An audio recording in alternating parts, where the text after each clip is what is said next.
masalah logika. Saya mah tim saya udah siap gerak nanti. Kalau udah saya klarifikasi, udah saya telepon. Sekali lagi dia bikin konten yang begitu, kita akan mengarah ke sana, Bang. PPKB dimanapun udah ada di lokasi, di wilayah sudah ada, Bang. Tenang aja. Masya Gitu. Allah. Saya nggak sukanya gitu, Bang. Jadi kita kalau debat jangan nyerang pribadi karena gini. Guru sama. Kita kalau istri kita yang udah meninggal disangkut pautin terkait masalah kesalahan debat ataupun masalah perdebatan itu jangan nyerang pribadi. Kalau emang berani dia jangan terlalu samperin orangnya, bener nggak? Telepon, ayo ketemuan. Itulah laki-laki, ya kan? Jangan nyerang bikin konten yang nggak karu-karuan begitu. Saya nggak suka itu orang begitu. Dulu dia bla bla, sekarang kok bisa berbalik gitu. Ada apa dengan slogan kayak itu, Bang? Aneh. Saya dulu pernah ya dikader jadi anak mapala gitu ya, tahun 98. Diajarin mendaki bukit gunung tinggi. Karena saya tidak mampu mengikuti ujiannya, mengikuti tes-tesnya, saya mundur dan kemudian terbersit dalam pikiran bagaimana bisa kemudian menghancurkan tembok-tembok buatan yang ada di kampus supaya mereka tidak latihan di situ. Menyakitkan hati saya gitu loh. Karena saya juga ingin terbang tinggi, tapi saya tidak mampu. Teman-temanku terbang sampai ke puncak, saya nggak bisa. Nah ternyata saya melihat ini yang mengalami saudara tersebut.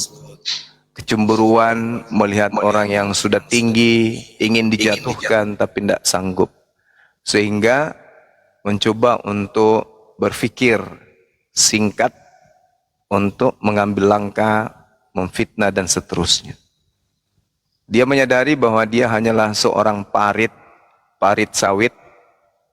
Kemudian yang dia mau jatuhkan ini adalah yayasan besar. Maka salah satu cara ya memfitnah. Berbagai macam cara fitnah. Dan saya tidak mungkin juga mau merendahkan diri saya untuk melayani manusia rendah kayak gitu. Manusia rendah kayak gitu. Seibarat gini, Bang. Ya. Ada seorang presiden dan ada seorang logika misalnya. Seorang presiden disamperin kemudian sama seseorang yang ya kurang pendidikan dengan perkataan, jancok. Misalnya ya contoh ya. Ya. Apakah presidennya ngamuk? Tidak. Jancok. Presidennya senyum-senyum aja dengan wibawa, dengan paras yang penuh dengan kekeluargaan, tersenyum kepada yang mengatainya jancok, kan gitu. Tapi coba si logika yang dipanggil jancok. Oh sudahlah, satu kabupaten dia ngamuk pakai cangkul. Bukan cuman babat rumput sawit, dia babat semua taman kota, dia babat semua itu. Pokoknya jembatan-jembatan dihancurinnya semuanya. Monas kalau perlu dia hancurkan. Kenapa? Karena taraf pendidikan rendah. Jiwanya lemah, kepribadiannya rapuh, mentalnya mental kucing. Nah, itulah dia. Dan saya tidak mau seperti itu. Seorang presiden dikatain apapun tetap aja tersenyum. Lu siapa? Lu sampah. Levelmu bukan gue. Lu lawan remah-remah. Lu lawan sampah, sesamamu sampah. Bye-bye. Gitu, Bang. Jadi saya nggak pernah peduli dengan manusia kayak gitu. Bukan lawan saya. Dia mau teriak sampai dia mengaku istrinya digauli sama kuda pun saya tidak peduli. EGP dengan dia. Bagi saya dia sampah kok. Bukan siapa-siapa. Nah, nanti saya bergeming kalau saya level presiden, Pak Prabowo nelpon atau Pak Jokowi yang nelpon, baru kalau macam dia cuma cocok dengan ayam peliharaan saya untuk direspon. Bagi saya itu bukan siapa-siapa, Bang. Orang beli silet aja untuk cukur jenggotnya susah, masa mau hadapi saya? Sorry ya, sorry lah, dia nggak level. Gitu, Bang. So, ya makanya gini. Sorry ya. Dengan di room kecil pun ya. Sorry ya. Semua yang tergantung dari keputusan Gurunda. Seandainya Gurunda A186 udah nggak usah, silahkan. Bisa nggak sih nggak dibahas itu lagi ah? Nggak gini Bang Hani, saya mah ini mengklarifikasi ke Bang Juma, bukannya apa-apa. selama ini kan Bang Yus, saya lihat dia mah selalu diam gitu, tapi ini orang diam menjadi-jadi gitu loh. Saya yang bertindak gitu. Saya yang bertindak, nggak usah kalian Itu baru betul. berdebat aja baik-baik aja. Kalian baik-baik debat. Saya udah ngomong di Bang RR. Dan kedua nih Bang Gurunda ya, ini hanya masukan ya. Coba tolong ke room-room kecil, jangan kepada kumpul semua nih api di sini. Nyebah salah satu, kasih mereka arahan-arahan ketika mereka bernarasi tidak bisa menjawab. Ada salah satu yang mengarahkan nih, jawabnya ini ayatnya ini gitu loh Gurunda. Ini suatu masukan juga Baik. dari room kecil tuh saya suruh bicara, Bang Uwi naik aja ke room Gurunda. Susah, saya nggak pernah naikin di room itu. Coba baik. itu aja monoton itu aja. Ini yang saya sesalkan ini Bang. Baik, Mohon Bang, maaf ya. baik. Saya juga dulu pernah melakukan itu. Pernah kemudian bergerilya ke komal-komal. Tapi sayang, saya nggak kenal mereka. Saya takut Bang, karena tidak semua umat kita itu senang dengan pola Bang Suma. Tidak semua orang itu bukan suka Gurunda. dengan pola saya. Maksudnya bawa-bawa Gurunda aja. Si A kayak si B kayak Bang Hendy atau Kores atau siapa. Bukan Gurunda yang turun, bawah-bawahnya aja dulu gitu loh. Ketika emang mepet, emang Bang Gurunda nggak bisa jawab mentok, ya barulah Gurunda yang turun tangan. Selagi mereka bisa kok, ya ngapain harus Gurunda? Gurunda bisa ngutus Kores, Bang Hendy misalkan, tuh siapa lagi tuh kan banyak tuh kayak Bunda Rahma, ya kan? Yang lainnya aja diutus gitu Gurunda, diarahkan. Baru cukup mantau di luar gitu loh. Oh Itu iya, maksudnya. itu ada positifnya Bang. Cuman ada juga negatifnya. Negatifnya apa? Nanti kalau misalnya ada yang buka komal, terus kemudian kita kasih ruang di sana, besok akan muncul komal-komal 10, 20, 30, 40. Nanti semua akan buka komal semuanya. Jadi semakin melemahkan pergerakan. Itu melemahkan pergerakan. Sikit-sikit ada komal baru, sikit-sikit ada komal baru, sikit-sikit ada komal baru.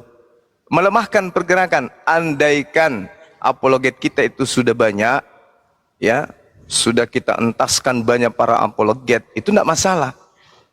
Ini sikit-sikit buka komal, sikit-sikit buka komal. Sehingga apa yang terjadi? Nah, seperti yang sekarang. Ada saing-saingan komal, ada ribut-ributan komal, bahkan ada yang memalukan, perang-perang sultan. Ini yang memalukan nih. Nah, itu Bang. Jadi ada sisi negatif juga yang perlu kita hindari di situ. Iya. Cuma saya nggak kepikir semalam ke arah sana. Saya kemarin hari apa ya, naik di room itu ya mereka ajunya seperti Bang, itu. poinnya Ya, benar Bang. yang kewajiban sebenarnya ini kita semua ya. Selaku host, ketika berani buka komal harus bertanggung jawab. Jangan mengharapkan orang lain. Nah, itu dia. Jadi proses belajar dulu intinya. Belajar. Sama seperti Bang Dalbo. Ya iya ya, makan dari situlah. Saya dulu tuh lama tuh Pak, mengikuti Bang Handi, mengikuti Bang Suma. Saya tulis semua. Kok mereka bisa, saya nggak bisa? Begitu. Baru buka komal. Komal. Baru buka komal. Jangan buka komal harapkan orang lain. Naikkan Harapkan penghujat, narasumber. memalukan. Kemarin saya itu naik loh. Kenapa? Dia naikkan penghujat, lalu dia tidak bisa mengkantornya. Bible kagak paham, Al-Quran kagak paham. Mau cari apa orang ini? Coba. Ya, assalamualaikum Bang Juma. Waalaikumsalam. Ya, saya dari Nggak apa-apa News. misalkan komalnya sedikit, yang penting barisannya rapat gitu. Ya, Mending gitu ini juga kalau menurut saya. nggak apa-apa saya Dan bertanya, kedua, Bang. tunggu dulu Pak. Ya, siap, Dan kedua, kita harus konsisten. Jangan begitu ada Bang Suma, Bang Handi, naikkan Kristen sembarang. Kadangkala ada Kristen itu Pak, langsung menyerang aja, langsung menghujat. Kan bukan selepel Bang Handi ke Bang Suma. Banyak host-host begitu, pokoknya komal saya ramai. Nggak peduli ini penghujat atau apa. Itu yang harus kita pahami Pak. Ya, jadi semua punya sisi negatif, punya sisi positif sih sebenarnya. Jadi apa yang menjadi masukan Bang Asat ini juga ada baiknya untuk kita pertimbangkan ke depannya. Juga teman-teman yang berencana buka komal juga mempertimbangkan hal tersebut. Nah, itu juga. Jadi kalau mau buka komal, bikin tim dulu. Bentuk tim dulu, siapa yang bagian Quran, bagian hadits, siapa bagian Bible, dan seterusnya. Baru buka komal. Kalau hanya buka komal, habis itu tulis judul, semua naik akan kacau nantinya. Dan itu juga membuat umat Islam miris. Semacam Bang Satu melihat itu, oh, kok ini nggak ada umat Islam di atas yang mumpuni. Akhirnya apa? Ya naik cuman yang awam, yang penikmat-penikmat debat, sehingga timpang. Kita yang punya komal, kita yang didikte. Umat Islam yang punya komal, tapi kok ya dikuasai sama oten gitu loh. Karena di atas ini hanya buka komal aja tanpa persiapan gitu. Jadi memang harus punya pasukan. Ada bagian hadits, ada bagian Quran, ada yang membackup tentang data-data Bible. Seperti itu. Jadi tidak hanya serta-merta buka saja. Bagus. Ada masuk akal juga. Oke. Iya bang, iya, apalagi Ya. komal-komal yang kita tidak kenal. Kayak saya ini, lihat-lihat ada komal baru, saya tidak tahu siapa. Entah dia itu dari golongan ini kah, golongan yang pro ke ini kah. Kita juga nggak enak langsung naik. Betul. Itu bang. Ya ini saya hanya menyampaikan suatu amanisi mereka, ya kan. Iya kami paham bang, kami terima ini. Terkait, bisa kondisikan dan diperhatikan atau tidak kan kembali ke Gurunda juga, ya kan. Saya pikir juga masukan Ono juga bagus. Maksud mereka mungkin harus ada salah satu yang nyebar. Artinya gini Gurunda, mohon maaf ya. Tadinya kok itu roomnya itu aja. Tadi kelihatannya agak terlalu monoton. Mungkin mau mereka tuh nyebarlah salah satu gitu, nggak usah banyak-banyak. Salah satu yang memahami aja gitu.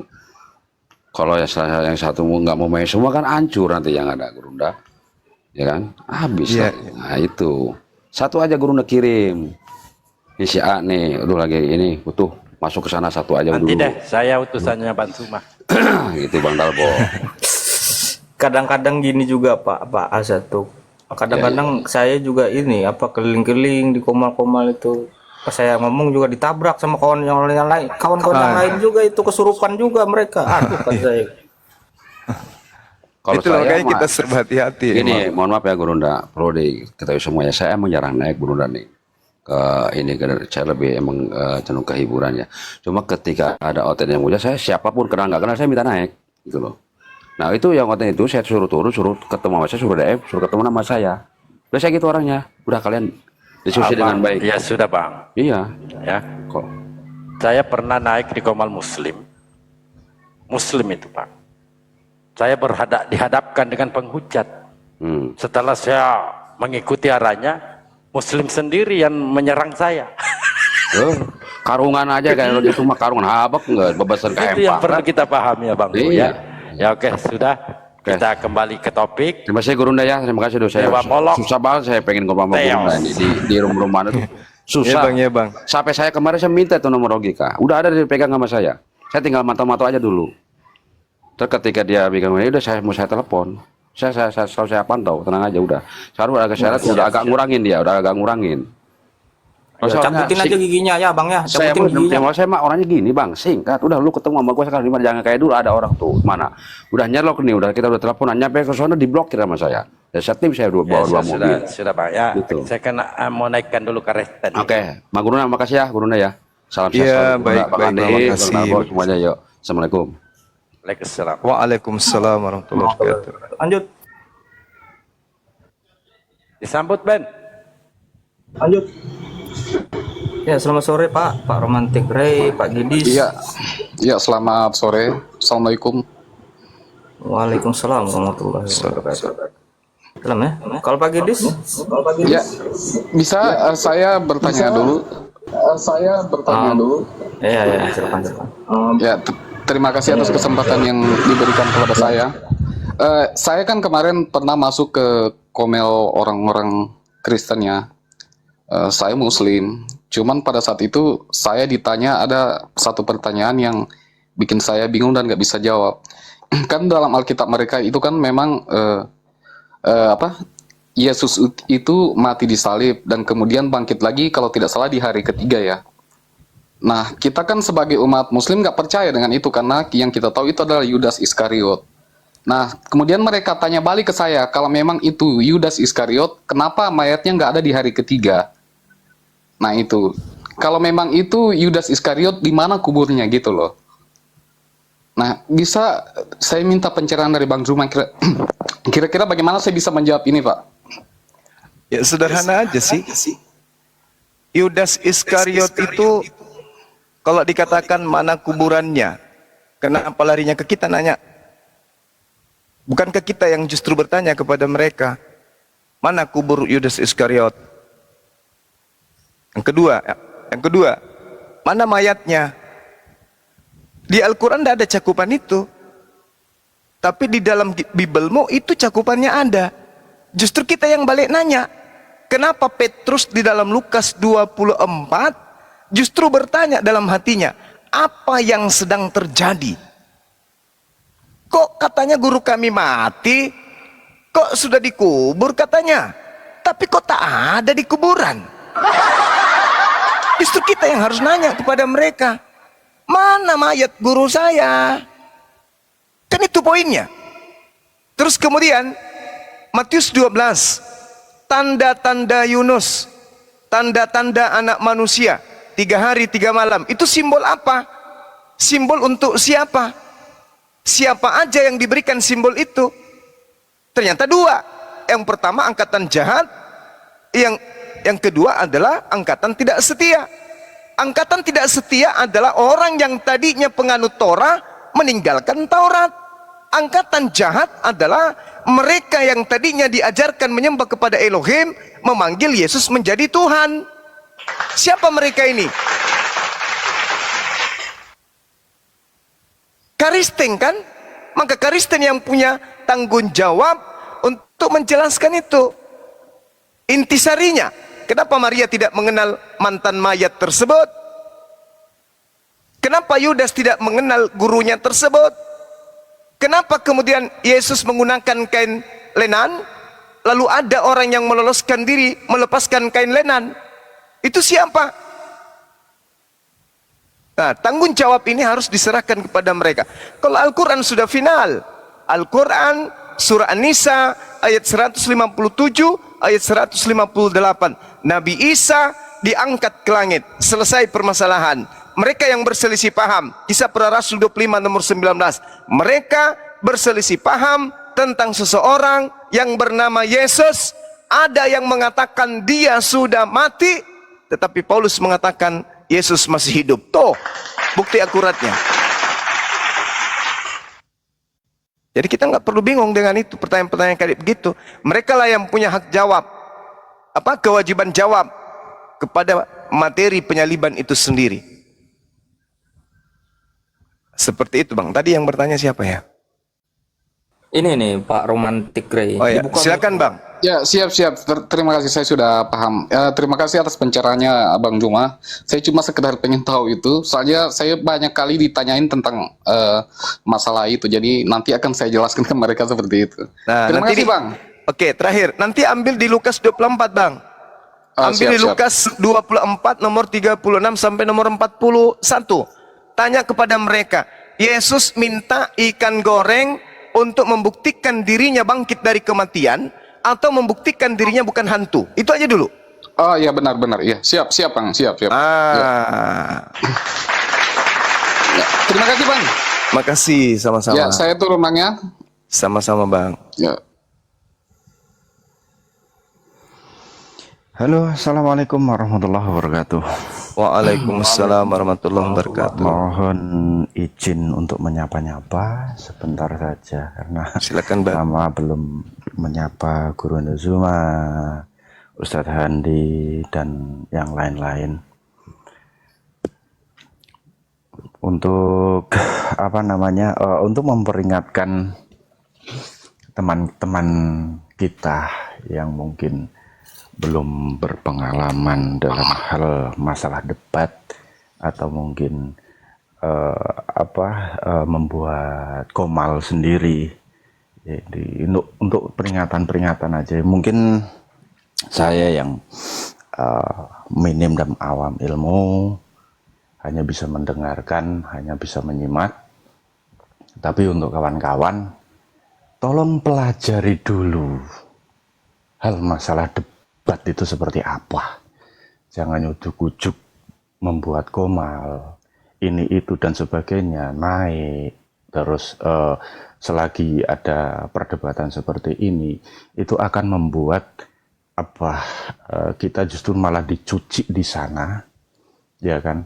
Bukan istilah memalukan, akan tetapi membuat kita seperti orang ambruk. Nanti dikutip, dipotong-potong, nanti justru membuat mereka itu semakin bangga dengan hal itu. Maka dari itu, sebelum punya ilmu untuk berdebat, mohon sekali lagi untuk bimbingan Guru Ndazuma, nasihati itu kembali untuk kami ini yang belum berpengalaman. Kalau bisa tolonglah jangan buat komal-komal yang kira-kira itu membuat kita justru malah ambruk. Belajarlah dulu dengan guru-guru kita ini yang semua ada di sini, khususnya Guru Ndazuma, atau mungkin siapapun yang mungkin paham ilmu dalam hal debat. Itu saja Guru Ndazuma. Makasih, Masya Allah. Ini mungkin hanya menyapa-nyapa saja, karena ini mungkin kan ya sebenarnya sibuk dengan masih kajian-kajian ini, akan tetapi saya menyela, saya mohon maaf atas kekhilafan saya. Setelah ini saya mungkin akan pamit undur diri dan saya mungkin akan di bawah. Kasih Bang. Assalamualaikum. Waalaikumsalam warahmatullahi wabarakatuh. Ya, silakan kawan-kawan Kristen naik. Ini Ben. Siapa dulu Ben? Ya, selamat sore Mbak Nita. Apa ya ini? Halo, assalamualaikum warahmatullahi wabarakatuh. Waalaikumsalam warahmatullahi wabarakatuh. Halo, saya mau menyapa Bang Zuma dong. Iya dong, senggol dong. Ya. Bang Zuma sehat selalu, panjang umur, rezeki. Amin. Amin Ya. ya rabbal alamin. Kami dari Lampung, alhamdulillah saya menyukai Bang Zuma. Setiap malam saya mendengar Bang Zuma. Iya. Masya Allah. Semoga Allah selalu melindungi Bang Zuma di jalan kebenaran. Amin. Doa yang sama buat kita semua. Amin. Iya, amin ya rabbal alamin. Tunggu Oke, dulu. itu aja Bang. Tunggu dulu. Ya, Anda menyukai Bang Zuma. Bang Handi gimana? Iya, semua suka. Suka Bang, karena adanya begini, alhamdulillah saya juga lebih mendekat ke agama sendiri, lebih mendekat ke Allah lah. Ingat akan ada Allah. Alhamdulillah. Iya. Insyaallah. Iya. Oke, salam santun buat Bang Zuma. Saya dari Lampung Bang. Assalamualaikum warahmatullahi wabarakatuh. Ya, mohon Kasih. turunin ya. Assalamualaikum warahmatullahi wabarakatuh. Waalaikumsalam warahmatullahi wabarakatuh. Assalamualaikum warahmatullahi wabarakatuh. Waalaikumsalam warahmatullahi wabarakatuh. Nyambung sedikit yang tadi ya mengenai komal nih. Jadi saudaraku sekalian, ketika Anda buka komal tapi Anda nggak paham tentang ilmu perdebatan, Anda tetap nekat buka komal, itu saya ibaratkan Anda itu menyediakan ring tinju, lalu Anda jadikan petinju. Nah, Anda itu mengadu kami gitu loh. Setidaknya kalau mau buka komal itu paham sedikit. Ketika belum ada Muslim yang sudah biasa berdebat, Anda sudah bisa mengkonter. Ini yang kita takutkan, ilmu agama nggak ngerti, ilmu kristologi nggak ngerti, buka komal, orang hujat-hujat didiamin. Itu sering saya dapati seperti itu. Nah, sering saya melihat seperti itu. Jadi orang ini gimana, apa maksudnya gitu. Jadi saya males naik ke komal-komal yang seperti itu gitu. Itu saja sih yang saya sampaikan, Ahi. Monggo dilanjut. Ya, Masya Allah. Luar biasa masukan guru kita ini. Selama kurang lebih berapa jam? 2 jam ya dia bawa materi. 2 jam. 2 jam. Ya, betul. Luar biasa. Salut. Ini yang tak terjawab ini sampai sekarang gitu. Kaidah ilmu apa yang mereka pakai kemudian sehingga Tuhannya orang Yahudi kok bisa berubah menjadi Theos, itu loh yang masih penasaran saya sampai hari ini. Belum pernah bisa terjawab itu. Kalau saya tahu ilmunya mungkin saya jadi Kristen, Bang. Sini saya jawab itu. Keluarnya Bang Juma. Jadi keluarnya Bang Juma ini sebenarnya keluhan kita semua. Tapi jawaban jujurnya adalah di-mute dulu itu. Jawaban jujurnya kalau mereka tidak menjual-jual Yahudi, ya, menyalahgunakan apa konsep ketuhanan Yahudi, terus kemudian tidak dibungkus juga ke Islam-Islaman, apa yang dia jual itu yang berbau pagan Yunani kagak laku di Republik ini. Jadi memang harus dijual baik bohong maupun tidak. Yang penting laksanakan tugasmu nak. Yang paling berbahaya adalah orang-orang yang disuguhi ilmu itu, ya berbagai cara yang mereka lakukan seperti tadi, gitu loh, mengeluarkan kata nggak pantas, kabur dan seterusnya. Intinya itu Bang Juma jawaban saya. Mudah-mudahan tidak mengerti. Iya. betul.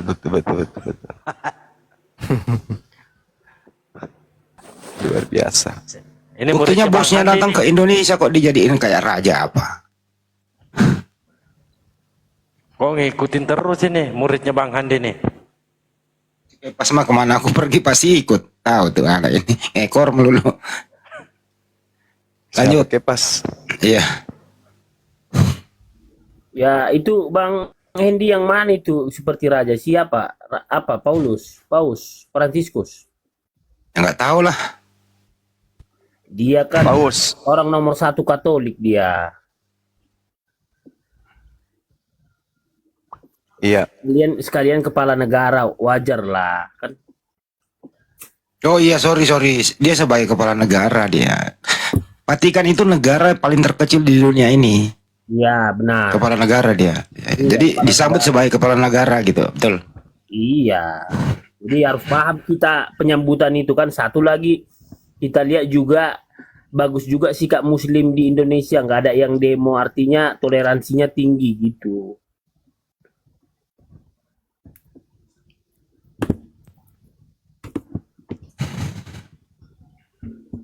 Tapi mestinya dia buka ini dong, undang tanya jawab gitu loh.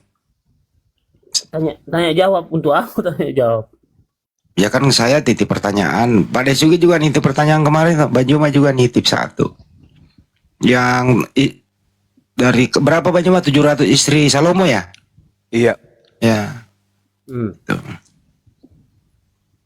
Pertanyaannya? Tolong tunjukkan dan sebutkan nama-nama dari 700 istri Salomo. Begitu banyaknya coba. Tertulis nggak itu coba Bang Endi? Ditanya Bang Juma, tolong sebutkan satu persatu coba. Ya nggak bisa lah. Ya mana tahu di situ ada nama tantemu. Ya nggak bisa lah. Shirley Marcona. Berarti saudara Kepas ini keturunan dari Salomo kan gitu. Dasarnya apa? Enggak juga, enggak dari Salomo juga kita, enggak ada dari selir Salomo. Tapi kan Yesus berasal Karena dari sana. gini, Bani Israel itu dilarang menikah dengan bangsa lain. Jadi harus dengan mereka. Jadi nggak ada hubungannya dengan saya, karena saya bukan Bani Israel. Enggak, maksud saya mana tahu di antara selirnya ada bibi kau di situ. Kan dari saya Marta jawab Marcona tadi. Mingkendek. Mereka itu Bani Israel itu nggak bisa menikah. Kenapa Samson sampai dia hilang kekuatannya? Karena dia dilarang menikah dengan perempuan asing, dia menikah. Jadi makanya kekuatannya hilang kan. Terakhir dia minta tolong juga sama Tuhan. Terakhir waktu dia buta kan. Gitu ya. Jadi pada intinya adapun sekitar 700 selir Salomo, ya itu bukan bagian dari kita gitu. Kalau begitu, kalau mereka nggak bisa kawin campur, bagaimana dengan ajarannya? Bisa nggak dicampur-campur dengan agama lain atau bangsa lain? Maksudnya campur-campur apa ini sekarang Bang Juba? Maksudnya apa campur-campur? Kayak mixer, kayak apa? Es krim? Iya kan, kalau hukum Taurat itu kan hanya untuk Bani Israel. Ya. Bisa nggak dipakai oleh Bani lain selain daripada Bani Yehuda dan Israel? Boleh nggak? Ya kalau hukum Taurat perjanjian lama hanya bagi mereka itu. Terus kenapa Yesus mati untuk Kristen? Nah, di sini dia. Di sini dia kalau mengenai jadi hukum Tuhan itu 10 perintah Tuhan itu adalah dasar pertama kali Tuhan memberikan hukum kepada manusia. Kenapa Kain dan Habel, ya, Kain membunuh Habel tidak dihukum Tuhan karena belum ada 10 perintah Tuhan. Demikian Musa juga membunuh, dia tidak dikenai hukuman oleh Tuhan karena belum ada 10 perintah Tuhan. Yang dia membunuh prajurit Mesir, membebaskan Bani Israel. Jadi apakah hukum Taurat ini berlaku untuk selain Bani Israel?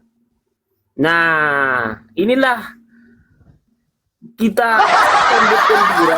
Enggak dulu, jangan ketawa dulu. Inilah yang kita sambut gembira. Udah 2 kali kejar ekor sendiri. Bahwa Yesus turun ke bumi. Gitu. Kok kayak dewa? Elohim Yahweh rekarnasi. Rekarnasinya yaitu Yesus. Kenapa bisa kayak Zeus inkarnasi jadi Hercules? Kok bisa kayak gitu? Brahma inkarnasi jadi Krishna, kok mirip? Tuhan itu kan bisa apa aja, bisa gini loh. Tuhan itu maha kuasa dan bisa menjadi apapun kalau dia mau. Kalau dia mau. Mana dalilnya bisa menjadi apapun? Ya, namanya dia Tuhan. Kita nggak bisa kita pikirkan apa yang tak terpikirkan Tuhan. Bagaimana ceritanya Tuhan bisa jadi apapun? Gimana ceritanya? Bisa, tapi dia karena segambar dengan manusia, maka dia menjadi manusia. Karena manusia adalah punya apa? Punya roh. Kalau Tuhan jadi manusia, berarti dia manusia dong. Seperti manusia, kan dia bilang seperti. Iya, kalau manusia ya seperti manusia. Kayak saudara manusia. Kepas. Kalau saudara Kepas manusia, seperti manusia nggak Kepas ini? Ya seperti manusia. Karena memang manusia. Saya seperti manusia, saya memang manusia. Ya ampun. Saya memang manusia, beda seperti. Berarti gini, nah, misalnya nih, monyet nih, kayak dia kayak manusia nih. Nah, seperti, tapi dia monyet gitu. Nah, saya nggak bisa dikatakan seperti manusia. Saya memang manusia. Kepas. Misalnya Anda menjelma jadi babi ngepet. Saat Anda menjelma jadi babi ngepet itu status Anda manusia atau babi ngepet? Itu kan udah jelas, dia kan tetap babi ngepet dia. Nah, babi ngepet seharusnya ketika Tuhan jadi manusia, dia manusia. Gitu loh. Bukan begini loh, kan dah saya bilang beda pandangannya itu, Sugi. Gimana sih? Yang namanya menjelma, Bang, itu berubah dari satu wujud ke wujud yang berbeda. Misalnya manusia itu menjelma menjadi babi ngepet, manusianya hilang, yang ada babi ngepet. Ketika Tuhan menjelma jadi manusia, Tuhannya hilang, yang ada manusia. Begitu, Bang, itu menjelma itu. Nah, kalau tidak seperti itu berarti bukan menjelma. Itu ada istilah lain. Apa istilahnya itu? Teofani. Itu istilahnya amuba, membelah diri dia. Inilah selalu salah menafsirkan rekarnasi dari Elohim Yahweh. Pas kasih tahu pas kalian belum ada Roh Kudusnya, jadi susah untuk dimengerti gitu. Memang mohon maaf para guru para yang terhormat. 1000 para orang yang memandangi reinkarnasi, kepas. Reinkarnasi itu artinya terlahir kembali. Ya. Ya, di dalam kepercayaan Hindu, orang yang reinkarnasi ketika ketika hidup pertama di dunia itu baik, nanti dia bereinkarnasi bisa menjadi yang baik. Tapi kalau ketika dia hidupnya itu susah, jahat, dia nanti bisa bereinkarnasi jadi anjing, binatang, burung dan sebagainya. Itu namanya reinkarnasi. Ya, jadi sosok yang pertama itu hadir kembali. Tidak ada sosok lain dah. Itu reinkarnasi itu. Tapi kalau menjelma berubah dari sosok yang satu, ya berubah dari sosok yang lain ke sosok yang lain. Contohnya apa? Babi ngepet gitu. Iya, Apa Tuhan itu seperti babi ngepet? Saya pun paham apa buah pikiran dari para sahabat-sahabat saya dari pihak Muslim, yang dimana mereka tidak percaya kuasa Allah yang sangat besar. Nah, yang dimana Yesus di perut Bunda Maria, kan gitu. Artinya apa? Kok bisa Tuhan masuk ke perut wanita, kan gitu. Nah, masuk ke perut. Kok bisa dia, kan gitu, kan nggak terpikirkan. Kamu bikin-bikin sendiri, Tuhan kau itu kau bikin-bikin sendiri. Kau yang buat sendiri kayak gitu. Suka-suka kamu. Bukan itu, bukan kita yang membuat Yang itu. ada di dalam perut manusia itu cacing, kuman, bakteri, anak, tumor, apalagi kanker, apalagi daging menumpang. Yang itunya. Tidak ada Tuhan dalam perut manusia. Bagaimana ceritanya? Sekarang begini, alam semesta ini butuh penjaga tidak? Alam semesta ini ya Tuhan lah yang menjaga, Elohim Yahweh Yeshua Mashiach. Pada saat penjaganya jadi bayi, yang jaga siapa? Kan keilahiannya kan di sorga, mengawasi seluruh dunia ini. Itulah jeleknya kau punya agama. Yang jadi bayi ini siapa? Yesus. Itu setelah dia jadi. Sebelum dia ini siapa? Yesus dia. Yesus itu setelah dia jadi. Sebelum jadi Yesus siapa? Dia itu Tuhan di dalam itu. Kalau dia itu Tuhan, berarti kan penjaga alam semesta sudah jadi bayi. Gimana sih? Itu kan buat pikiran kita, manusia yang terbatas. Loh, Anda yang membuat logika itu, dan Anda juga yang menghantam logika itu. Gimana ceritanya? Anda yang membentuk logika itu terjadi, dihantam sama logika itu kembali. Anda pasrah. Harusnya Anda memberikan solusi terhadap logika macet. Alam semesta ini dijaga oleh yang maha kuasa, yang maha penjaga, yang tidak mungkin bisa ngantuk. Kapan dia ngantuk, kapan dia tidur, hancur alam semesta. Maka dia harus maha kuasa, dia harus maha hidup, dia harus maha hadir. Tidak bisa tidak. Kapan dia tidak maha hadir, alam semesta berantakan, hancur lebur alam semesta ini. Seibarat pesawat, harus ada yang menjaga operasionalnya supaya pesawatnya tetap berjalan sesuai dengan apa yang diinginkan. Kapan pesawatnya kehilangan kendali, kehilangan pilot, semisal pilotnya jadi kecoa, hancur pesawat itu. Alam semesta ini juga begitu. Alam semesta ini ada yang mengatur siklus udara, semuanya ada yang mengatur. Yang mematikan, menghidupkan, yang menyuburkan tanaman, yang menumbuhkan tanaman, yang mematikan apa yang ada di laut, apa yang ada di udara, apa yang ada di bumi, di darat. Ada yang mengatur itu semua. Kucluk, yang mengaturnya jadi bayi, hancur deh. Gimana logika Anda? Cobalah sedikit-sedikit sehat. Gimana alam semesta ini? Beruntunglah pada saat itu orang-orang yang melihat Tuhan Allah dengan wujud manusia. Beruntunglah. Alamak, lah buntu. Bagaimana cerita? Bagaimana cerita? Sekarang gini. Apakah alam semesta ini butuh dijaga eksistensinya?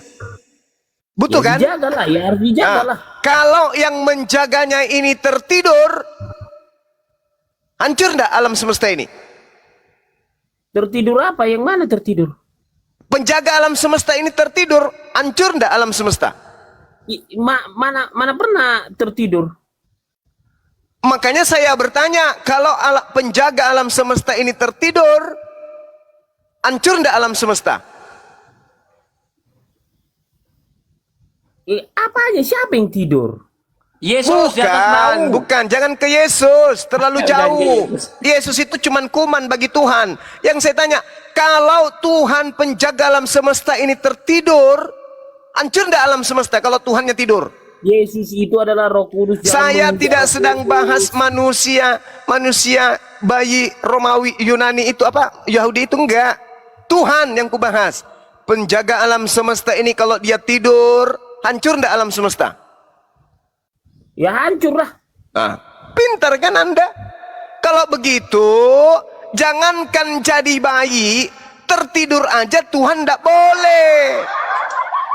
Iya, satu detik pun nggak pernah Tuhan tidur. Apatah lagi jadi bayi manusia kan? Pinternya Anda. Beda lah. Loh kok beda lagi? Emang Tuhanmu ada berapa? Satu. Yang satu ini bisa tidur nggak? Tidak. Nggak boleh tidur. Nggak boleh tidur. Yang satu ini jadi manusia boleh nggak? Boleh. Lalu yang jaga alam semesta, lebih baik Tuhan penjaga alam semesta ini tidur daripada dia jadi bayi, kucluk. Kalau dia tidur, masih ada kemungkinan dibangunkan oleh dewa lain. Kalau saya ikuti kemauanmu, Tuhan tidur, dewa tidur, dibangunkan oleh Tuhan lain atau dewa lain. Lah kalau dia jadi bayi, kucluk,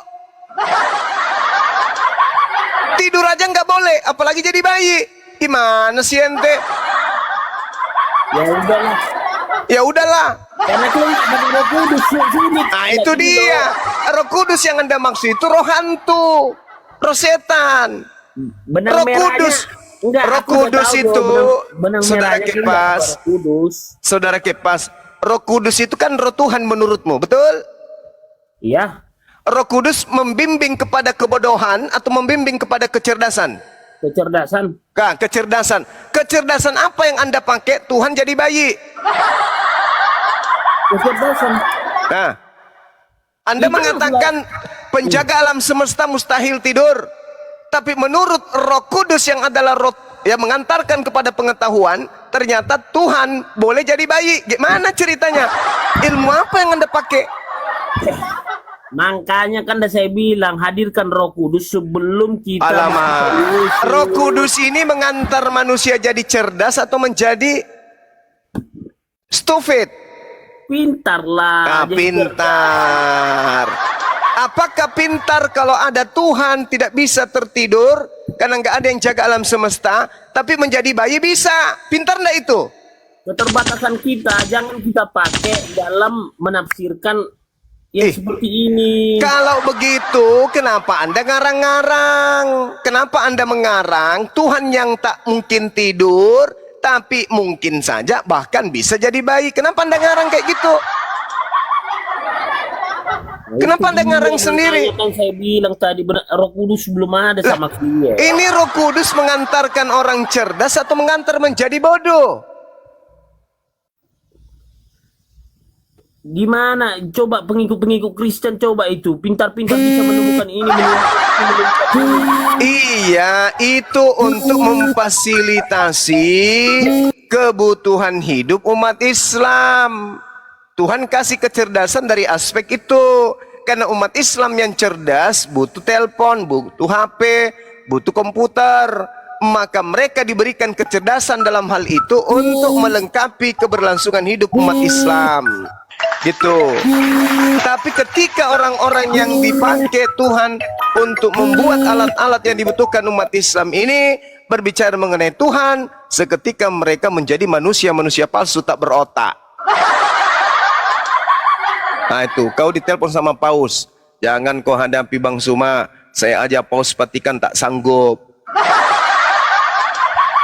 Gitu kan? Ditelepon sama Paus Vatikan kan, jangan kau hadapi Bang Suma, mampus kita nanti semua.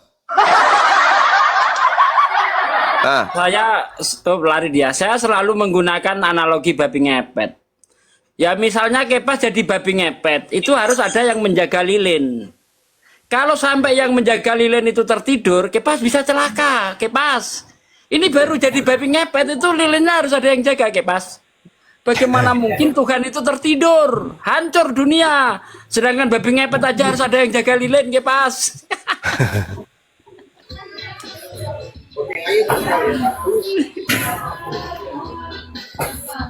Ini siapa Mas nih? Selamat sore. Pak De. Selamat sore.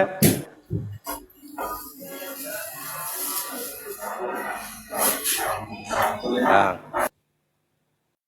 Panas, selamat sore.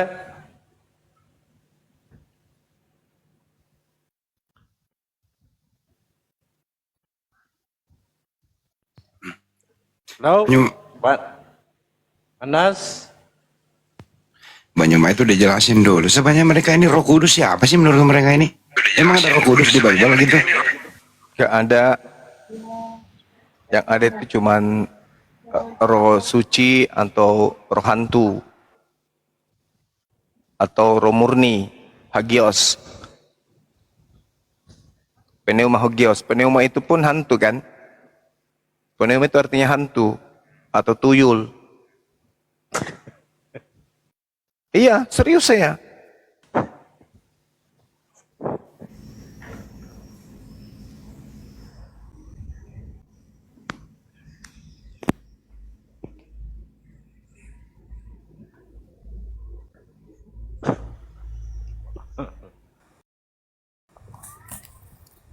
Jadi Roh Kudus itu adanya di Al-Quran kalau menurut saya ya. Kalau di apalagi Yunani nggak ada istilah itu. Yang ada di sana apa? Oh, Holy Spirit ya Banyuma ya? Holy Spirit. Beda. Holy Ghost. Ya Holy Ghost. Hantu suci.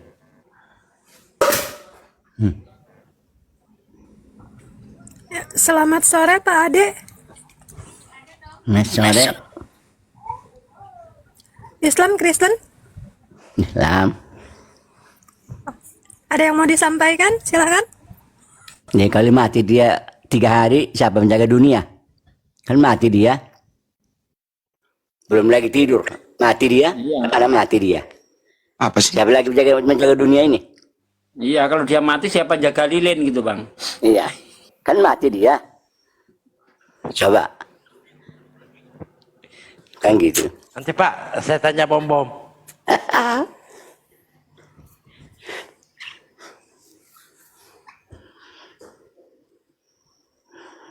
RSN 4. Halo RSN 4. Selamat sore. Assalamualaikum kalau muslim. Tidak jawab, turun. Kalau ditanya, Pak De, kalau ditanya mentok begitu, jawabannya ada. Kalian tidak mengerti Trinitas. Itu jawabannya itu, Pak De. Padahal Yesus sendiri nggak ngerti Trinitas itu. Jangankan saya, Yesus aja nggak ngerti Trinitas. Musa nggak ngerti Trinitas, para murid juga nggak ngerti Trinitas. Makanya ketika Paulus bertanya kepada para murid dalam kisah para Rasul 19 ayat 2, sudahkah kamu menerima Roh Kudus ketika kamu menjadi percaya? Kata para murid, belum. Bahkan kami nggak pernah dengar ada Roh Kudus katanya. Berarti mereka nggak kenal Trinitas, Bang Andi. Tapi mereka Kristen ahlinya Trinitas, makanya itu seperti itu. Jadi ada saling tolong menolong, saling melindungi ya, di antara ketiga ini bisa dipisahkan, tapi tidak bisa disatukan. Tapi mereka semua satu. Nah gitu. Coba ulang Rizuli Lubis, bagaimana ya? Mereka ini tidak bisa disatukan, tidak bisa juga dipisahkan. Tapi mereka adalah satu kesatuan, gitu. Siapa yang bingung tuh? Bodohnya lagi orang yang mendengarkan itu, Pak Dek. Kok nggak ada yang protes gitu loh? Maksudnya apa ini, Rizuli? Analogi yang cocok itu ya seperti 2 telur 1 batang, Bang Andi. Tidak Mati bisa meja. dipisahkan, tapi iya kan? Bahaya. Bisa dibedakan ini telur, ini batang, tetapi tidak bisa dipisahkan. Kalau Karena dipisahkan kalau sudah- mandul. Mandul. Masuk akal juga ya. 2 telur 1 batang. Itu Trinitas. Bisa dibedakan, tapi tidak bisa dipisahkan. Apalagi kalau bukan 2 telur 1 batang. Coba. Itu ada Banyuma, itu ada PN-nya sama saya dulu, si JJ. Masih ingat nggak si JJ itu? Iya. Anak buahnya Habib Lopot itu loh, di grup WA si JJ. Telur katanya. Itu yang pas itu Bang Andi. Trinitas itu gambarannya. 2 telur 1 batang. Saya cari Bisa kok. dibedakan, tidak bisa dipisahkan. PN-nya masih ada nggak ya? Aku simpan ya. Tapi kalau penjabaran pada itu masuk akal.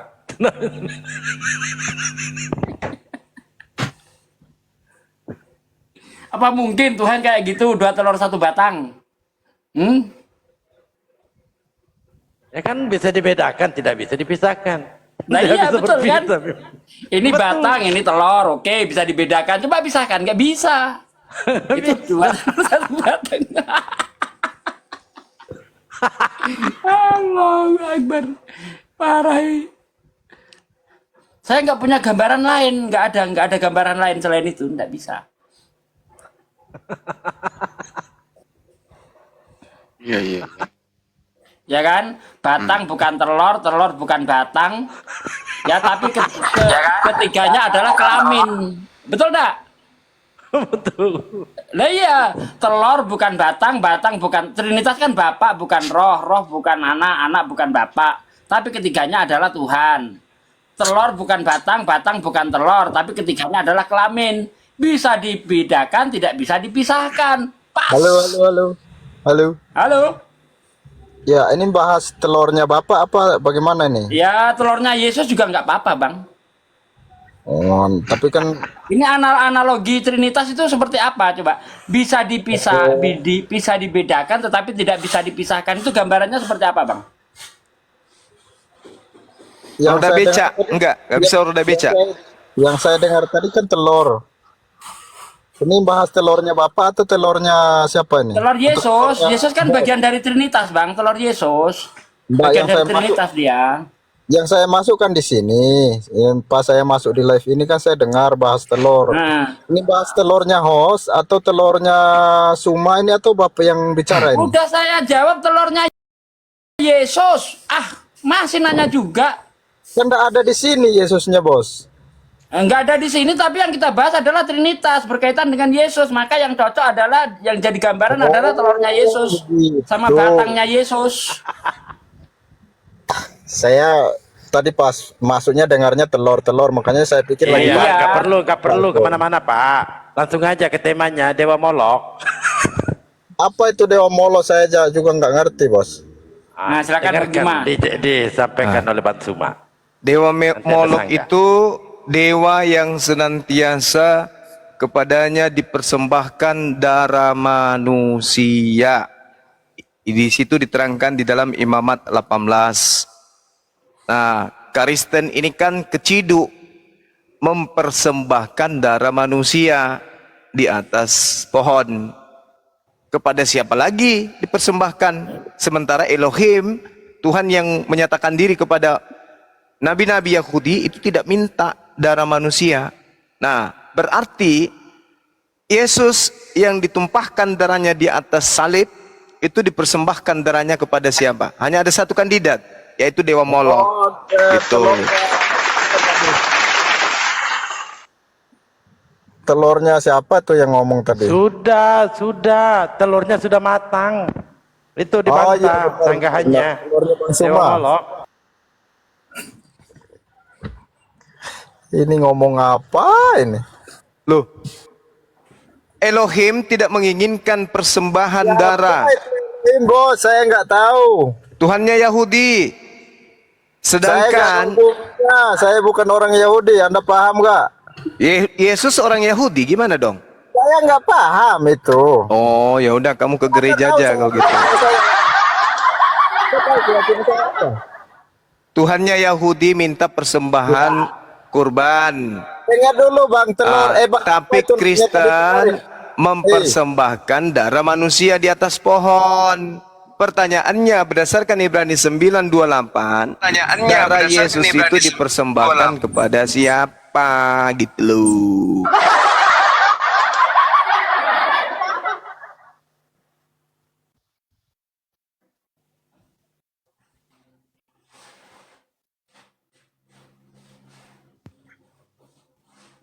Kalau nggak ngerti Bible nggak usah naik, Pak.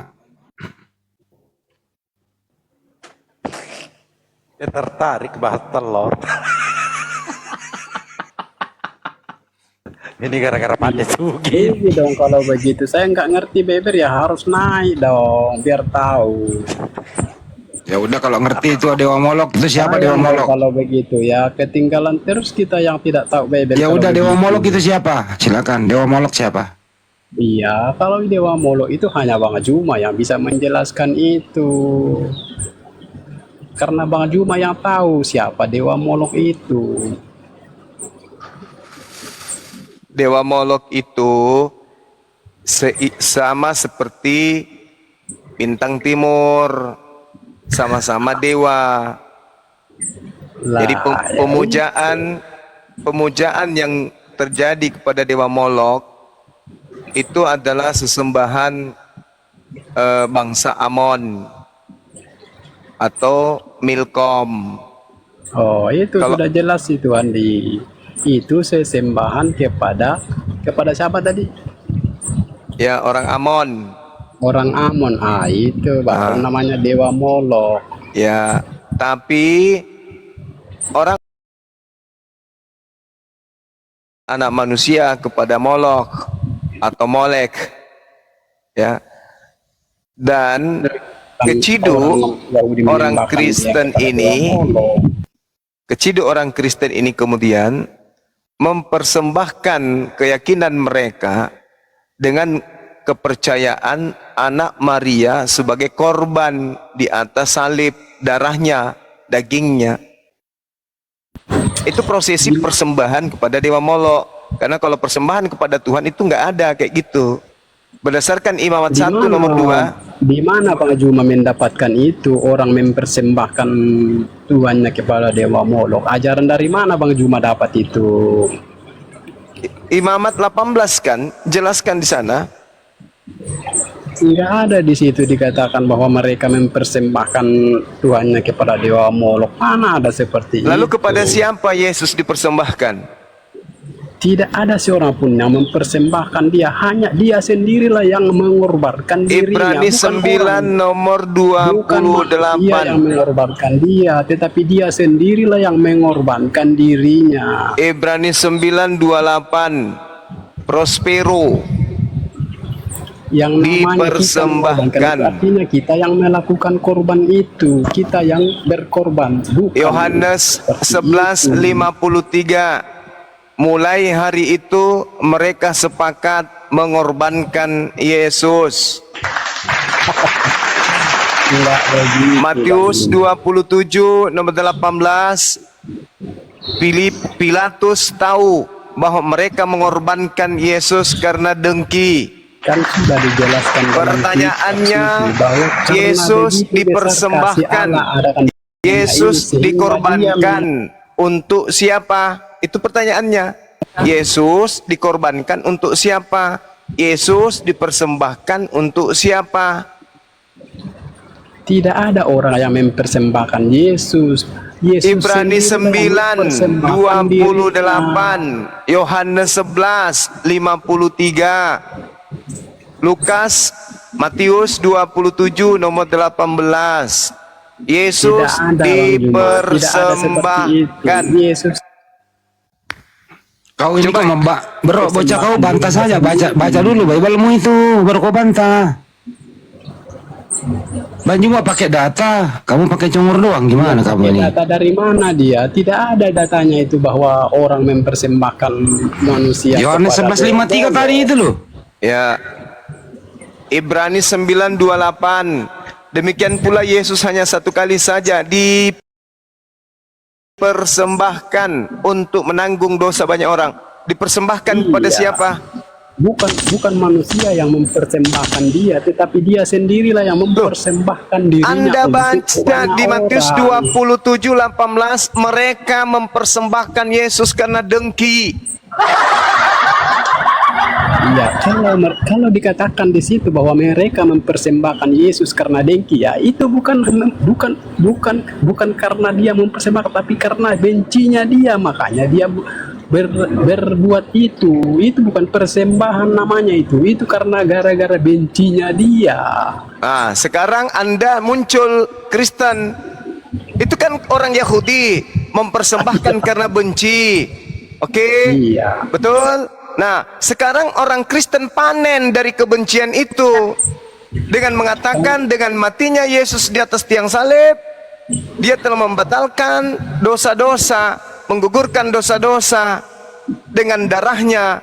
Sekarang kalau itu betul, maka muncul pertanyaan, Yesus kalian persembahkan kepada siapa? Kan gitu. Kalau Anda mengatakan kami tidak mempersembahkan, terus kenapa? Terus kenapa dosa kalian itu dihapuskan? Orang-orang Yahudi mempersembahkan hewan ternak, kurban kepada Elohim, domba, sapi, lembu, kambing. Mereka persembahkan kepada Elohim untuk tebus dosa. Nah, kalian, menurut konsep kalian, Yesus juga untuk nebus dosa. Pertanyaannya, nebus kepada siapa? Nebus kepada siapa? Untuk mendamaikan siapa? Untuk meredam angkara murka siapa? Kok dia harus menjadi korban? Ya tidak ada seorang pun yang mengorbankan Yesus. Sekarang Dia kenapa sendiri yang dosa-dosa? mengorbankan dirinya. Kenapa dosa-dosa kalian itu ditebus? Ditebus kepada siapa dosa kalian itu? Ya, Yesus itu menebus dosa-dosa Iya, manusia. menebus ke siapa? Menebus ke siapa? Ya menebus kepada aturan Tuhan itu sendiri. Karena Tuhan yang mana? Tuhan yang mana minta darah manusia? Tuhan sendiri. Tuhan bisa yang membatalkan mana? aturan itu. Tuhan yang mana minta darah manusia?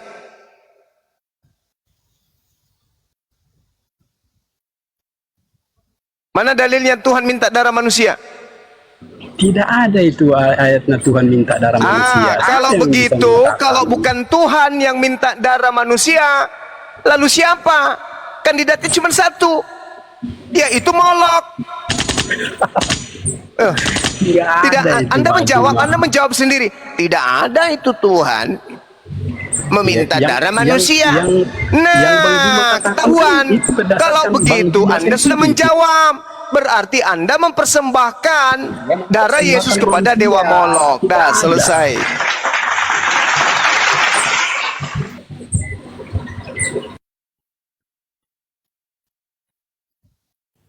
Anda mempersembahkan darah Yesus kepada Dewa Molok. Anda menjawab sendiri kan? Saya tidak pernah mempersembahkan siapapun kepada Dewa Molok. Siapa bilang saya mempersembahkan kalau dewa begitu, manusia? oke. Berarti Anda membantah kematian Yesus di atas pohon. Lah, kalau kematian Yesus tidak bisa saya bantah. Maka muncul pertanyaan, kematian Yesus itu dipersembahkan kepada siapa? Ya kan sudah jelas Alkitab menjelaskan bahwa dia mengorbankan dirinya itu untuk menebus umatnya daripada aturan Tuhan itu sendiri. Di mana aturan Tuhan dihapuskan dengan darah manusia? Ya kan ketika manusia jatuh ke dalam dosa. Ya kan? enggak, saya enggak tanya itu. Yang saya tanya, di mana aturan Tuhan dihapuskan dengan darah manusia itu di mana tertulis? Tidak ada itu dikatakan Tidak ada berarti Yesus tidak dipersembahkan kepada Elohim. Yesus dipersembahkan kepada siapa?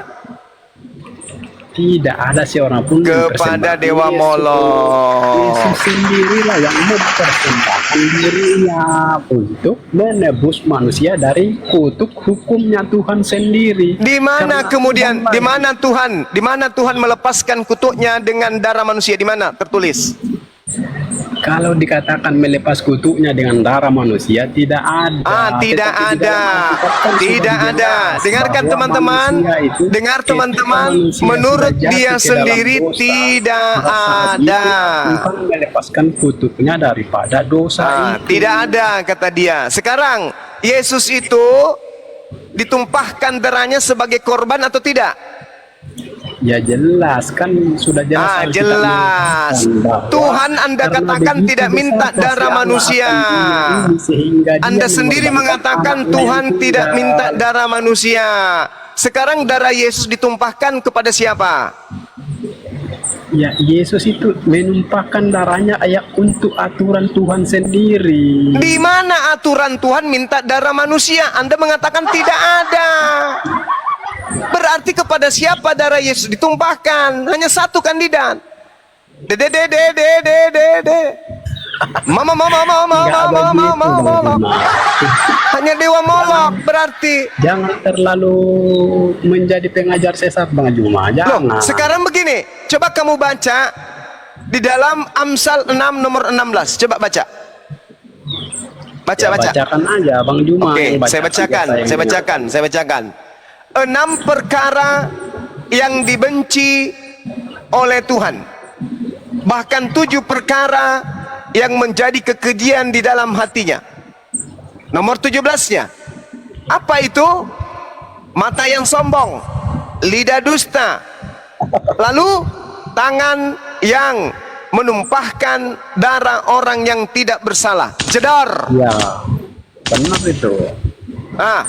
Jadi menumpahkan darah Yesus itu menebus dosa atau membangkitkan kekejian bagi Tuhan? Siapa yang menumpahkan darah Yesus? Mulai ngaco. Yesus ditombak tidak? Ya jelas dia itu ditombak. Ketika Yesus ditombak, darahnya tumpah tidak? Jelas tumpah. Menumpahkan darah Yesus itu kekejian bagi Tuhan atau itu untuk menghapus dosa? Ya, menumpahkan darah manusia ya jelas itu kekejian bagi Tuhan. Kekejian. Berarti penombakan Yesus itu Tapi penebusan kalau dosa. berbicara Dengar. Berarti penombakan Yesus itu kekejian bagi Tuhan atau itu penebusan dosa? Jawab.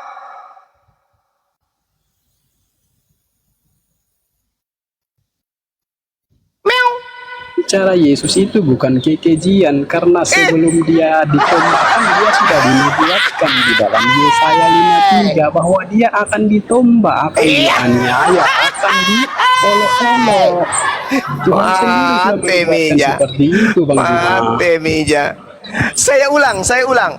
Menombak Yesus itu kekejian bagi Tuhan atau bukan? Ya jelas kalau menombak manusia ya jelas itu kekejian bagi Tuhan.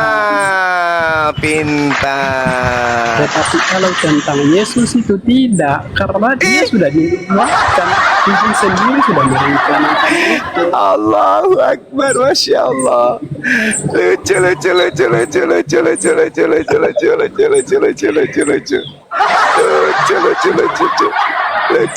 Lucu. Penombakan terhadap Yesus menurut Amsal 6 itu adalah kekejian, hal yang dibenci Tuhan. Kalau berbicara kepada Yesus itu khusus, tapi kalau berbicara manusia itu kekejian bagi Tuhan. Berbicara kepada Yesus yang ditombak itu ya tidak bisa dikatakan kekejian. Khusus kalau Yesus boleh. Tuhan sendiri yang terjadi. Jadi kalau khusus Yesus boleh ditombak. Ya boleh karena sudah sesuai dengan rencana Tuhan yang terjadi. Di mana tertulis rencana Tuhan menombak anaknya? Di mana?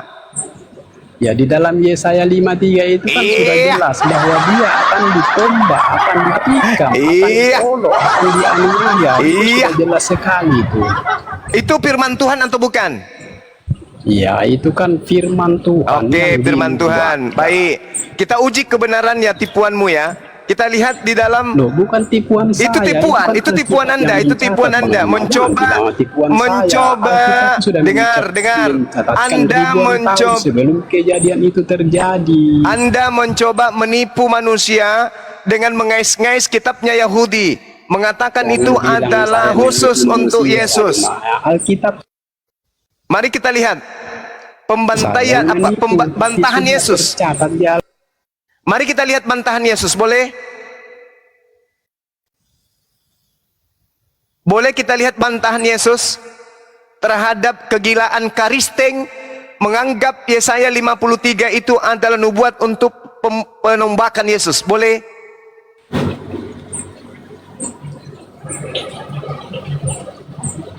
Boleh saya bacakan penolakan Yesus? Boleh. Oke. Boleh. Ya, sayangnya kamu tidak punya otak, tapi mudah-mudahan kamu punya otak hari ini. Lah, nggak mungkin saya berbicara, Bang Juma, kalau saya nggak punya otak. Oke, bagus. Tepuk tangan dulu kalau gitu. Tepuk tangan, bagus. Kita dengarkan ya teman-teman. Dia mengaku punya otak. Oke. Kita buktikan. Anda punya otak. Anda punya otak atau tidak punya otak, kita buktikan. Dengarkan saya. Oh, aku tahu. Begitulah. Aku tahu bahwa kamu adalah keturunan Abraham, tetapi kamu berusaha untuk membunuh aku karena firmanku tidak beroleh tempat di dalam kamu. Ini kenapa ini? Orang-orang Yahudi berusaha orang-orang Yahudi berusaha menggenapi nubuatan Yesaya 53. Kenapa Yesus justru mengatakan mereka tidak beroleh firman? Jawab. Anda mengatakan Yesaya 53 itu nubuat, dan itu nubuat untuk Yesus, dan Anda katakan itu firman Tuhan. Tapi kenapa Yesus mengatakan engkau keturunan Abraham, tapi kamu berusaha untuk membunuh aku karena firmanku tidak beroleh tempat di dalam kamu? Nah, kenapa Yesus justru marah, mengatakan bahwa kamu tidak memperoleh firman dalam dirimu? Bukankah rencana pembunuhan itu sudah ada dari sejak Yesaya? Harusnya Yesus mengatakan, wow, luar biasa, firmanku Yesaya 53 ada di dalam diri kalian, sehingga kalian ingin mempraktekkan Yesaya 53 itu. Ayo kawan-kawan, tombaklah aku, rabalah aku, ciumlah aku, peluklah aku, gantunglah aku. Ayo kawan-kawan. Kalau nubuat yang kamu ambil dari agama lain itu betul menurut imanmu, kenapa Yesus justru membantah di sini? Kamu tidak memperoleh firman di dalam tubuhmu, di dalam dirimu, sampai kamu berusaha ingin membunuh aku. Ayo, coba mana akalmu? Tunjukkan, saya mau lihat. Ya, itu kan sangat jelas sekali Bang Juma, bahwa orang-orang yang tidak menerima firman itulah makanya dia membenci dia. Loh. Itu nubuat Yesaya 53 rancangan membunuh Yesus atau bukan? Ya benar, itu adalah rancangan yang dirancangkan Tuhan untuk kejadian yang akan datang, yaitu penyaliban, yaitu penombakan kepada Yesus. Betul sekali. Kenapa ketika orang-orang Yahudi ingin membunuh Yesus, Yesus justru mengatakan kalian berusaha membunuh aku karena kalian tidak memiliki firman di dalam dirimu? Kenapa? Kok bertentangan? Iya, kenapa? Itu kan karena orang-orang Yahudi yang tidak mengerti, tidak memahami rencana Tuhan. Makanya ketika dia datang seperti itu, orang-orang Yahudi membenci dia karena orang Yahudi tidak menerimanya. Gimana ceritanya Anda mengatakan Anda tidak? Anda orang Karisteng, bukan Yahudi, mencoba mengambil kitabnya Yahudi Yesaya 53, mencocokkan dengan itu. Ini orang Yahudi yang punya kitab, ingin membunuh Yesus, harusnya sudah satu klop dengan nubuat tersebut. Harusnya Yesus mengatakan, alhamdulillah, haleluya, ternyata firman Yesaya 53 sudah ada dalam dirimu sampai kamu ingin membunuh aku. Orang Yahudi di mana otakmu? Otakmu itu di mana? Katanya orang Yahudi ini dirancang untuk membunuh Yesus. Orang Yahudi ingin membunuh Yesus, kok malah Yesus mengatakan kamu tidak peroleh firman di dalam dirimu karena kamu ingin membunuh aku. Tidak dikatakan Bang Juma bahwa dia dirancang untuk dibunuh orang Yahudi, tapi hanya dibuatkan bahwa Mesias yang akan datang itu akan menderita, disiksa, dianiaya. Tidak dikatakan bahwa orang Yahudi yang membunuhnya. Nah, namun dia datang kepada orang Yahudi karena orang Yahudi lah yang menunggu sang Mesias atau yang menanti-nantikan sang Mesias itu. Yesus ini berdasarkan Yesaya 53 menurut Anda akan dibunuh atau tidak? Ya jelas di situ kan sudah jelas bahwa tidak, di situ tidak dikatakan akan dibunuh, di situ yang dikatakan akan dianiaya, disiksa, akan dianiaya, dan ditombak. akan dianiaya. Tidak ada di situ dikatakan bahwa akan dibunuh. Oh, berarti penggenapan mati dibunuh itu tidak ada. Ya, kalau dikatakan mati dibunuh itu tidak ada. Tidak ada. Mundur lagi. Mundur lagi kita. Ternyata Anda sudah mengakui tidak ada nubuatan dibunuh. Iya, kalau maka muncul pertanyaan saya yang pertama. Muncul pertanyaan saya yang pertama. Jelas di ayat itu bahwa dia akan dianiaya, dia akan dianiaya saja, tidak dibunuh. Diolok-olok itu dianiaya saja, tidak dibunuh. Oke? Dianiaya saja kan, nggak dibunuh kan? Jangan main mute-mute begitulah, jangan kurang ngajar lah. Oke? Tidak dibunuh kan? Iya, di situ dikatakan tidak bagus. dibunuh. Tepuk tangan dulu, tidak dibunuh. Sekarang muncul pertanyaan yang pertama tadi. Membunuh Yesus itu merupakan kekejian bagi Tuhan atau hapus dosa? Jawab.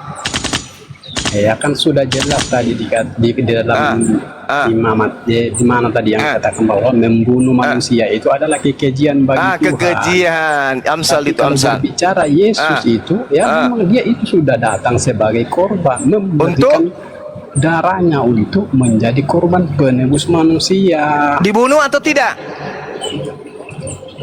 Ya, kalau dikata namanya dibunuh ya orang yang membunuh dia. Ini kan dia sendiri yang mati karena nubuatannya dibunuh.